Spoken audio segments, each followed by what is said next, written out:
श्रीगुरुभ्यो नमः। कान्ताय कल्याणगुणैकधाम्ने नवद्नाथप्रतिमप्रभाय नारायणायाखिलकारणाय श्रीप्राणनाथाय नमस्करोमि. ಶ್ರೀಮದ್ ಸುಮಧ್ವವಿಜಯ ಅಷ್ಟಮ ಸರ್ಗದಲ್ಲಿ 49ನೇ ಶ್ಲೋಕ.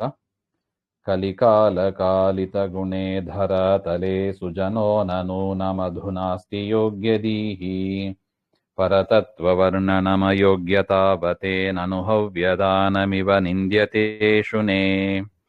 ಕಲಿಕಾಲ ಕಾಲಿತ ಗುಣೇ ಧರಾತಲೆ ಸುಜನಃ ನ ನೂನಂ ಅಧುನಾ ಅಸ್ತಿ ಯೋಗ್ಯದೀಹಿ ಪರತತ್ವವರ್ಣನಂ ಅಯೋಗ್ಯತಾವತೆ ನನು ಹವ್ಯದಾನಂ ಇವ ನಿಂದ್ಯತೆ ಶುನೇ. ಅಂದ್ರೆ ಆಚಾರ್ಯರು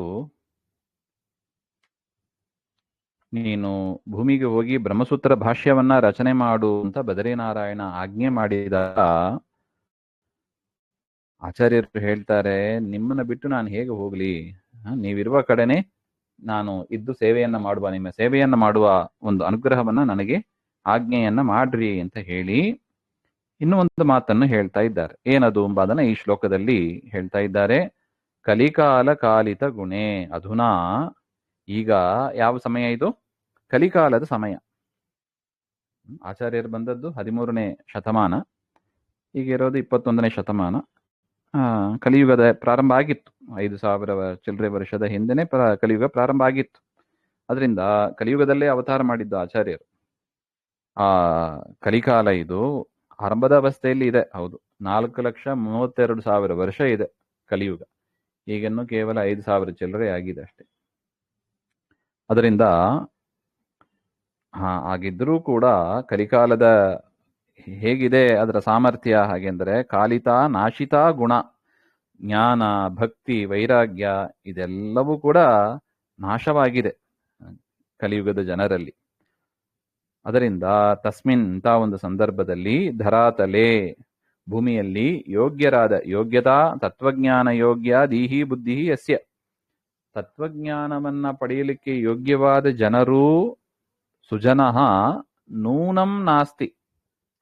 ನೂನಂ ಅಂತ ಆ ಪದವನ್ನ ಸರಿಯಾಗಿ ನೋಟ್ ಮಾಡ್ಕೋಬೇಕು. ಪ್ರಾಯ ನಾಸ್ತಿ ಹಾಗೆ ಅಂತ ಅರ್ಥ. ನೂನಂ ಅಂದ್ರೆ ಏನರ್ಥ? ಪ್ರಾಯ ನಾಸ್ತಿ ಅಂದ್ರೆ 99.99% ಎಲ್ಲರೂ ಏನು ತತ್ವಜ್ಞಾನ ನಾಶ ಆದವರೇ, ತತ್ವಜ್ಞಾನವನ್ನ ಸರಿಯಾಗಿ ಪಡೀಬೇಕು, ಡೆವಲಪ್ ಮಾಡ್ಕೋಬೇಕು ಎಂಬ ಒಂದು ಪ್ರಯತ್ನ ಇಲ್ಲದವರು ಅಂತ ಅರ್ಥ. ಅದರಿಂದ ನೂನಂಬ ಪದವನ್ನು ಹಾಕಿದ್ದಾರೆ. 100% ಹೇಳಿಲ್ಲ ಆಚಾರ್ಯರು. ಅದರಿಂದ ಅಯೋಗ್ಯ ಜನರೇ ಜಾಸ್ತಿ. ಅಯೋಗ್ಯತಾವತೆ, ಅದರಿಂದ ಯೋಗ್ಯತೆ ಇಲ್ಲದೆ ಇರುವ ಜನರು, ಯೋಗ್ಯತಾ ರಹಿತಾಯ ಇತ್ಯರ್ಥ.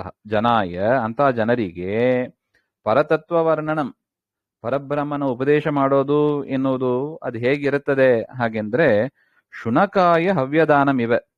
ಒಂದು ನಾಯಿಗೆ ಹೋಗಿ ಹವಿಸನ್ನ ಕೊಡಾರೆ, ಹವಿಸನ್ನ ಹೋಮಕುಂಡದಲ್ಲಿ ಅಗ್ನಿಯಲ್ಲಿ ಸಮರ್ಪಣೆ ಮಾಡಿ ದೇವತೆಗಳಿಗೆ ತಲುಪಿಸಬೇಕು. ಈ ಕಲಿಯುಗದ ಜನರಿಗೆ ಉಪದೇಶ ಮಾಡಿದ್ರೆ ಅದು ನಾಯಿಗೆ ಹೋಗಿ ಹವಿಸನ್ನ ಕೊಟ್ಟಂತೆ ಆಗ್ತದೆ ಹಾಗೆ ಅಂತ. ನಿಂದ್ಯತೆ ನಾನು, ಅದು ನಿಂದಿತವಾಗ್ತದೆ, ಅದು ನಿಂದಿತ ಕರ್ಮ ಅದು.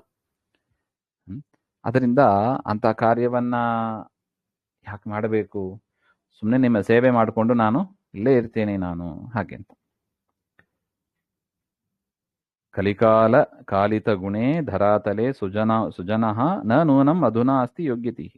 ಪ್ರಾಯ ಕಲಿಯುಗದಲ್ಲಿ ತತ್ವಜ್ಞಾನವನ್ನ ಪಡ್ಕೊಂಡು ಜ್ಞಾನಭಕ್ತಿ ವೈರಾಗ್ಯದಿಂದ ಕೂಡಿದ ಸಜ್ಜನರು ಅವರು ಪ್ರಾಯ ನಾಸ್ತಿ, ಆಲ್ಮೋಸ್ಟ್ ಇಲ್ಲ.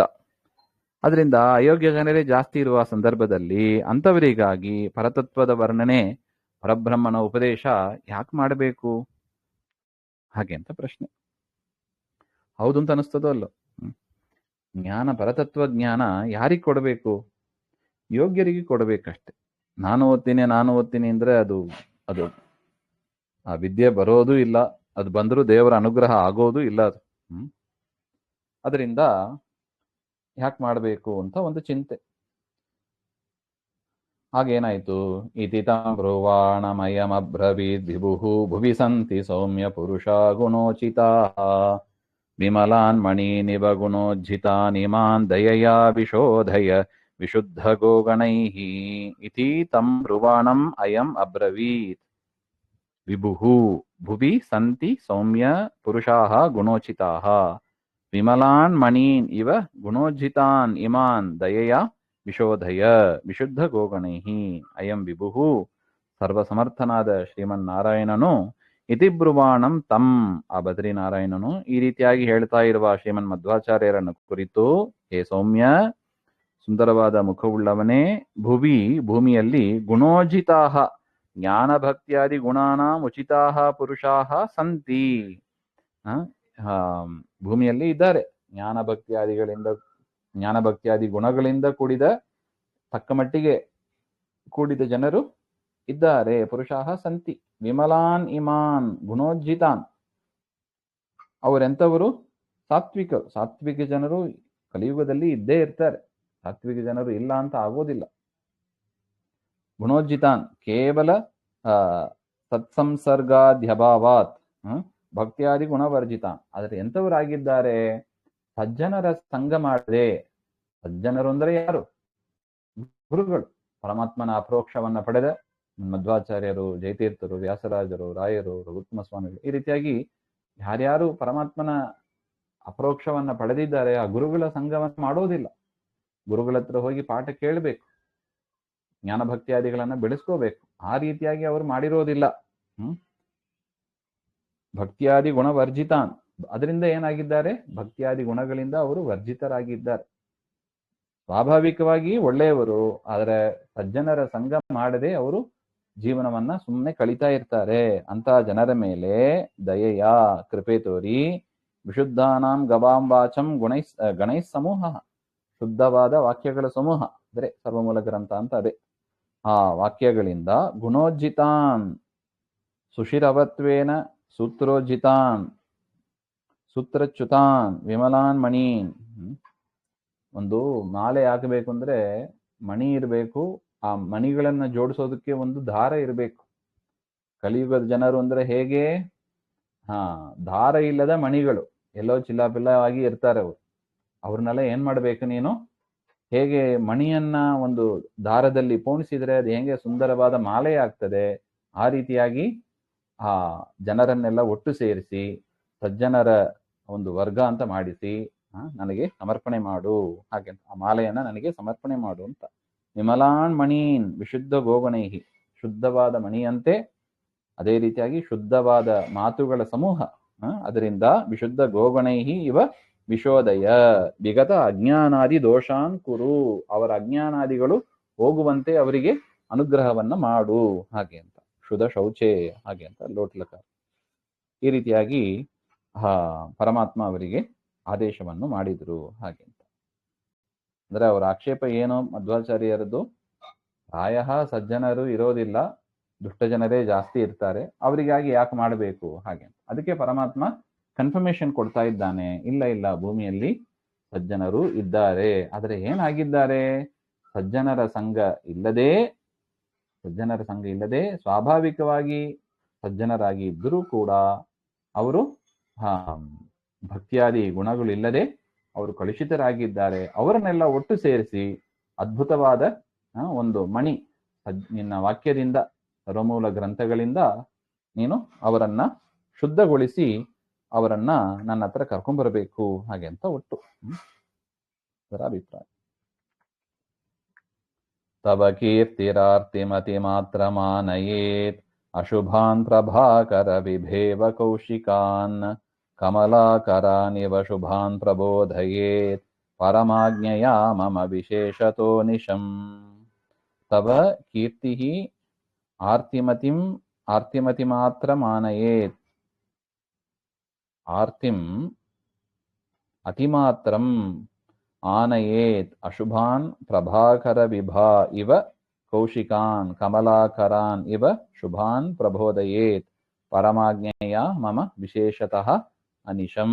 ಹೇ ಮಧ್ವಾಚಾರ್ಯರೇ, ತವ ಕೀರ್ತಿ, ನಿಮ್ಮ ಕೀರ್ತಿಯಾದದ್ದು ಅಶುಭಾನ್ ಅನಿಶಂ ನಿರಂತರಂ ಅತಿಮಾತ್ರಂ ಆರ್ತಿಂ ಪ್ರಭಾಕರ ವಿಭಾ ಕೌಶಿಕಾನಿವ. ನಿಮ್ಮ ಕೀರ್ತಿಯಾದದ್ದು ದುಷ್ಟರನ್ನ ನಿರಂತರ ಅತಿ ದುಃಖವುಳ್ಳದಾಗಿ ಮಾಡತಕ್ಕ ಸೂರ್ಯನ ಪ್ರಭೆಯಂತೆ, ದಿವಾಂಧ ಸಂಜ್ಞಕಾನ್ ಪಕ್ಷಿ ವಿಶೇಷಾನಿವ.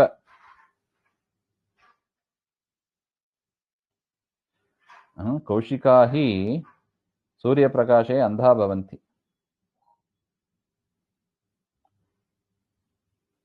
ಧೂಕಃ ಅಂತ ಕರೀತಾರೆ, ಉಲೂಕಾಹ ಅಂತ. ಉಲೂಕ, ಆ ಪಕ್ಷಿ ಏನಾಗ್ತದೆ, ಸೂರ್ಯಪ್ರಕಾಶ ಬಂದಾಗ ಅದಕ್ಕೆ ಕಣ್ಣು ಕಾಣಿಸೋದಿಲ್ಲವಂತೆ. ಆ ರೀತಿಯಾಗಿ ಯಾರ ಅಸಜ್ಜನರಿದ್ದಾರಲ್ಲ, ಅಸಜ್ಜನಾನ್ ಅನಿಶಂ ಅತಿಮಾತ್ರಂ ಅತ್ಯರ್ಥಂ ಆರ್ತಿಂ. ನಿನ್ನ ಆ ಶಾಸ್ತ್ರಗಳಿಂದ ದುರ್ಜನರಿಗೆ ಅದು ಕಣ್ಣು ಕಾಣದಂತೆ ಇರ್ತಾರವ್ರು.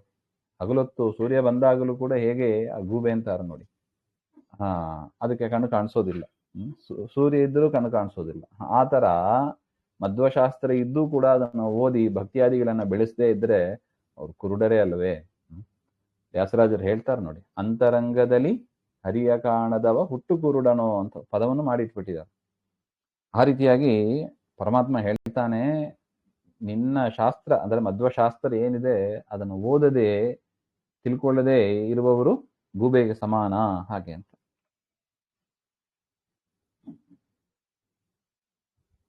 ಅದರಿಂದ ನಿಮ್ಮ ಕೀರ್ತಿ ಆ ರೀತಿಯಾಗಿ ಬೆಳೀತದೆ. ಸಜ್ಜನರ ಮಧ್ಯದಲ್ಲಿ ಮಾತ್ರ ಬೆಳೀತದೆ, ದುರ್ಜನರ ಮಧ್ಯದಲ್ಲಿ ಅದು ಬೆಳೆಯೋದಿಲ್ಲ. ದುರ್ಜನರಿಗೆ ಮಧ್ವಶಾಸ್ತ್ರ ಅಂದ್ರೆ ಆಗೋದಿಲ್ಲ, ಓದೋದು ಇಲ್ಲ.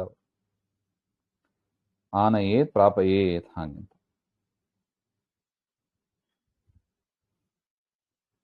ತವ ಕೀರ್ತಿ ಶುಭಾನ್ ಸಜ್ಜನಾನ್ ಪ್ರಬೋದಯೇತ್. ನಿನ್ನ ಕೀರ್ತಿ ಆ ಸಜ್ಜನರಲ್ಲಿ ವಿಕಾಸವನ್ನಗೊಳಿಸಿ ಸಂತೋಷಗೊಳಿಸ್ಲಿ. ಹಾಗೆ ನೋಡಿ, ಇದು ಪರಮಾತ್ಮ ಕೊಟ್ಟ ವರ. ಇದು ಮಧ್ವಾಚಾರ್ಯರ ಒಂದು ಆಕ್ಷೇಪಕ್ಕೆ ದುಷ್ಟರ ಕೈಯಲ್ಲಿ ಹೋಗಬಾರದು ಎಂಬಾದಲ್ಲಿ ಎಷ್ಟು, ಅದು ಕೂಡ ಪರಮಾತ್ಮನ ಆಜ್ಞೆನೆ. ಪರಮಾತ್ಮನ ಆಜ್ಞೆಯನ್ನು ಅರಿತವರಾದ ಮಧ್ವಾಚಾರ್ಯರು ಪ್ರಾರ್ಥನೆ ಮಾಡಿದರು, ಸ್ವಾಮಿ ಕಲಿಯುಗದಲ್ಲಿ ದುಷ್ಟರೇ ಜಾಸ್ತಿ ಇರ್ತಾರೆ, ಸಜ್ಜನರು ಕಡಿಮೆ ಇರ್ತಾರೆ, ಹಾಗೆ ಅಂತ. ಅದಕ್ಕೆ ಪರಮಾತ್ಮ ಈ ವರವನ್ನು ಕೊಡ್ತಾ ಇದ್ದಾನೆ. ಹೌದಪ್ಪ, ಅದರಿಂದ ಏನಾಗಲಿ, ನಿನ್ನ ಕೀರ್ತಿ ಅಂದ್ರೆ ನಿನ್ನ ಗ್ರಂಥಗಳು ಸಜ್ಜನರಿಗೆ ಮಾತ್ರ ಮುಟ್ಟಲಿ, ಅವರನ್ನ ಸಂತೋಷಗೊಳಿಸಿ ಅವರನ್ನ ಉದ್ಧಾರ ಮಾಡಲಿ. ದುಷ್ಟ ಜನರಿಗೆ ನಿನ್ನ ಕೀರ್ತಿ ಅದು ಹೋಗೋದೇ ಬೇಡ, ಅದು ಹಾಗೆ ಅಂತ ವರವನ್ನು ಕೂಡ ಕೊಟ್ರು ಅಂತ ಇದೆ. ಸಜ್ಜನರನ್ನ ಸಂತೋಷಪಡಿಸಲಿ. ಪ್ರಭಾಕರ ವಿಭಾ ಕಮಲಾಕರಾನಿಬ. ಹೇಗೆ ಸೂರ್ಯ ಬಂದಾಗ ಕಮಲ ಅರಳುತ್ತದೋ ಅದೇ ರೀತಿಯಾಗಿ ನಿನ್ನ ಆ ಗ್ರಂಥಗಳಿಂದ ಸಜ್ಜನರ ಸಮೂಹ ಅವರು ಉದ್ಧಾರವಾಗ್ತಾರೆ. ತವ ಕೀರ್ತೇಹೇ ಸ್ವತಃ ಏವ ತಾದೃಶಂ ಸಾಮರ್ಥ್ಯಂ ಮಮ ಪರಮಾಜ್ಞೆಯ ವಿಶೇಷತಃ ಅಶುಭಾನ್ ಶುಭಾನ್. ನನ್ನ ಆಜ್ಞೆಯಂತೆ ನೀನು ದುಷ್ಟರನ್ನ ದುಃಖಪಡಿಸು, ಸಜ್ಜನರನ್ನ ಸಂತೋಷಪಡಿಸು, ಹಾಗೆ ಅಂತ. ನೋಡಿ, ಸಜ್ಜನರಿಗೆ ಆಚಾರ್ಯರ ದೊಡ್ಡ ಕೊಡುಗೆ ಅದು. ಸಂತೋಷ ಬೇಕು, ಆನಂದ ಬೇಕು ಅಂತ ಎಲ್ಲೆಲ್ಲೋ ತಿರುಗ್ತೀವಿ. ಸರ್ವಮೂಲ ಗ್ರಂಥ ಹಿಂದೆ ಹೋಗಿ ಅಂತಾರೆ. ಸರ್ವಮೂಲ ಗ್ರಂಥ ಓದಿದಷ್ಟು ನಮಗೆ ಆನಂದ ಆಗುತ್ತದೆ, ಹಾಗೆ ಅಂತ. ಮಹಾಭಾರತ ತಾತ್ಪರ್ಯ ಓದ್ತಾ ಇದ್ದೀವಿ, ಎಷ್ಟು ಚೆನ್ನಾಗಿ ಇದೆ ನೋಡಿ, ಅದು ಅದೇ ಸಾಕ್ಷಿ. ಇಷ್ಟು ಪರಮಾತ್ಮ ಆ ಮಧ್ವಾಚಾರ್ಯರನ್ನ ಅನುಗ್ರಹ ಮಾಡಿದ್ದು. ಬದರಿನಾರಾಯಣ ನೋಡಿ, ಆ ಸರ್ವಮೂಲ ನಮಗೆ ಸಿಕ್ಕಿದ್ದು ಆ ಬದರಿನಾರಾಯಣನ ಅನುಗ್ರಹದಿಂದ. ಆ ನಾರಾಯಣನ ಪೂಜೆ ನಿರಂತರ ಅದಕ್ಕೆ ಮಾಡಬೇಕು. ನಾರಾಯಣನ ಪೂಜೆ, ಮಧ್ವಾಚಾರ್ಯರ ಗ್ರಂಥಗಳ ಅಧ್ಯಯನ, ಇದೇ ನಮ್ದು ಡೈಲಿ ಲೈಫ್. ಪರಮಾತ್ಮನ ಪೂಜೆ, ಲಕ್ಷ್ಮೀನ ಮಧ್ವಾಚಾರ್ಯರ ಗ್ರಂಥದ ಚಿಂತನೆ, ಇದು ಮಾಡಿಬಿಟ್ರೆ ಮನುಷ್ಯ ಉದ್ಧಾರ ಆಗ್ತಾನೆ. ಇದು ಬಿಟ್ಟು ಯಾವುದರಿಂದಲೂ ಆಗೋದೇ ಇಲ್ಲ. ಸಜ್ಜನರು ಒಂದಲ್ಲ ಒಂದಿನ ಈ ಮಾರ್ಗಕ್ಕೆ ಬಂದೇ ಬರ್ತಾರೆ. ನಾಣ್ಯಪ್ಪಂತ ವಿದ್ಯತೆ ಅಯ್ಯನ, ಬೇರೆ ಮಾರ್ಗ ಇಲ್ಲ. ಅಂದ್ರೆ ಒಂದು ಊರಿಗೆ ಹೋಗ್ಬೇಕು ಅಂದ್ರೆ ಸ್ಟ್ರೈಟ್ ರೂಟ್ ಒಂದು ಇರುತ್ತದೆ, ಸೀದಾ ಹೋದ್ರೆ ಊರಿಗೆ ಹೋಗ್ತೀವಿ. ಸುತ್ತಿ ಬಳಸಿ ಹೋದ್ರೆ ಮತ್ತೆ ತಿರ್ಗಾ ಆ ರೂಟಿಗೆ ಬಂದು ಹೋಗ್ಬೇಕು. ಅದರಿಂದ ಟ್ರ್ಯಾಕ್ ಯಾಕೆ ತಪ್ಪಬೇಕು ನಾವು? ಆರಂಭದಲ್ಲೇ ಸಣ್ಣ ವಯಸ್ಸಿನಿಂದಲೇ ಏನು ರುಜುಮಾರ್ಗ ಅಂತ ಇದೆ, ರುಜುಗಣಸ್ಥರು ಅವರು ಮಧ್ವಾಚಾರ್ಯರು, ಅವರು ಹಾಕಿಕೊಟ್ಟ ಮಾರ್ಗ. ಆ ಮಾರ್ಗದಲ್ಲಿ ಹೋದರೆ ಹೇಗಿದ್ರೆ ಈ ದಾರಿಗೆ ಬರಬೇಕು. ಸುತ್ತಿ ಬಳಸ್ಕೊಂಡು ಮತ್ತೆ ಆ ದಾರಿಗೆ ಬರೋದು, ಸೀದಾ ಸಿಕ್ಕಿದಂತ ಈ ದಾರಿಯಲ್ಲಿ ಹೋಗೋದು ಜಾಣತನನು, ನಮಗ್ ಬಿಟ್ಟದ್ದು ಇದು. ಅದರಿಂದ ಮಧ್ವಮತದ ಸಿದ್ಧಾಂತದ ಪದ್ಧತಿ ಬಿಡಬೇಡಿ ಎಂಬ ಒಂದು ಮಾತು ಎಷ್ಟು ಅನ್ವರ್ಥಕವಾಗಿದೆ. ಪರಮಾತ್ಮ ಆ ರೀತಿಯಾಗಿ ವರ ಕೊಟ್ಟಿದ್ದಾನೆ ಅವರಿಗೆ, ಬದರಿ ನಾರಾಯಣ ಕೊಟ್ಟ ವರ ಅದು, ಹಾಗೆ ಅಂತ ಚಿಂತನೆ. ಮುಂದಿನದ್ದು ಮತ್ತೆ ನೋಡೋಣ. ಶ್ರೀಮಧ್ವಾಂತರ್ಗತ ಶ್ರೀಕೃಷ್ಣ ಅರ್ಪಣಮಸ್ತು. ಶ್ರೀ ಹರೇ ನಮಃ.